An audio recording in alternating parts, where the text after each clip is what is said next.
Praise the lord. ఈ సాయంకాలపు వేళ దేవుడు నీకు ఇస్తున్న వాగ్దానము కీర్తనల గ్రంథము 100వ అధ్యాయము 2వ వచనం.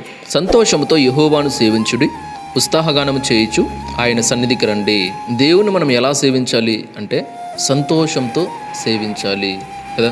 ఈ లోకంలో మనము సినిమాలని, రాజకీయాలని ఇలా చూసుకుంటే అభిమానులు అంటే ఇప్పుడు సినిమా హీరోలు ఉన్నారు, వాళ్ళకి చాలామంది అభిమానులు ఉంటారు. రాజకీయ నాయకులు ఉంటారు, వాళ్ళకి చాలామంది అభిమానులు ఉంటారు. వాళ్ళని ఈ అభిమానులు ఎలా చూస్తారంటే వాళ్ళు గుండెల్లో పెట్టుకుని వేస్తారు కదా. కానీ వారికి వచ్చిన ఉపయోగం ఏమీ ఉండదు, నష్టమే ఉంటుంది. కానీ వాళ్ళకి అది అర్థం కాకుండా ప్రవర్తిస్తారు కదా. కానీ ఇక్కడ దేవుడు ఏం చెప్తున్నాడంటే సంతోషంతో యెహోవాను సేవించుడి.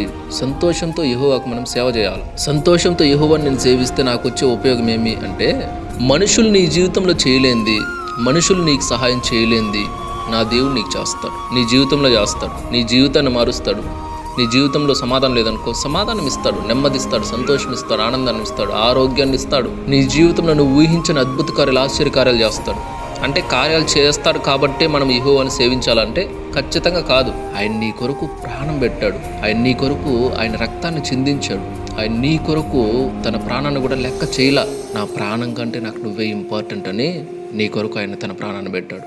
Praise the lord. సినిమా హీరోలు కానీ, రాజకీయ నాయకులు కానీ, ఏ మనుష్యుడు కూడా నీ కొరకు ప్రాణం పెట్టలే. నీ పాపాల కొరకు, నీ దోషాలు తొలగించాలని ఎవరు ఏ ప్రయత్నాలు చేయలే. కానీ నా యేసయ్య చేశాడు. Praise the lord. కాబట్టి సంతోషంతో ఆయన మనం సేవించాలి. ఉత్సాహగానం చేస్తూ ఆయన సన్నిధికి మనము రావాలి. Praise the lord. ఆయన దేవుడైండు కూడా మన కొరకు పరలోకంలో సమస్తాన్ని విడిచిపెట్టి ఈ భూమి మీదకి వచ్చాడు. కాబట్టి మనం సంతోషంగా ఆయన సన్నిధికి రావాలి కదా. మరి మనకు ప్రతిరోజు ఒక నూతన ఉదయాన్ని ఇస్తున్నాడు. మరి సంతోషంగా ఉత్సాహగానం చేస్తూ ఆయన సన్నిధికి రావాలి కదా. మన జీవితంలో అనేక అద్భుతాలు చేస్తున్నాడు. మరి సంతోషంగా ఆయన సన్నిధికి ఉత్సాహగానం చేస్తూ రావాలి కదా. మనకు కష్టం వస్తే ప్రభువా అంటే సహాయం చేస్తున్నాడు. మనకు బాధ వస్తే ప్రభువా అంటే మనల్ని ఓదారుస్తున్నాడు. మనం భరించలేని స్థితిలో ఉంటే ప్రభువా అంటే మనల్ని వచ్చి హత్తుకుంటున్నాడు.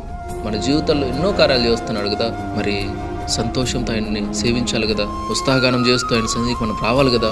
Praise the lord. కాబట్టి ప్రతి ఒక్కరు కూడా సంతోషంతో ఆయన్ని సేవించాలన్నమాట. ఉత్సాహగానం చేస్తూ ఆయన సన్నిధికి మనము రావాలి. Praise the lord.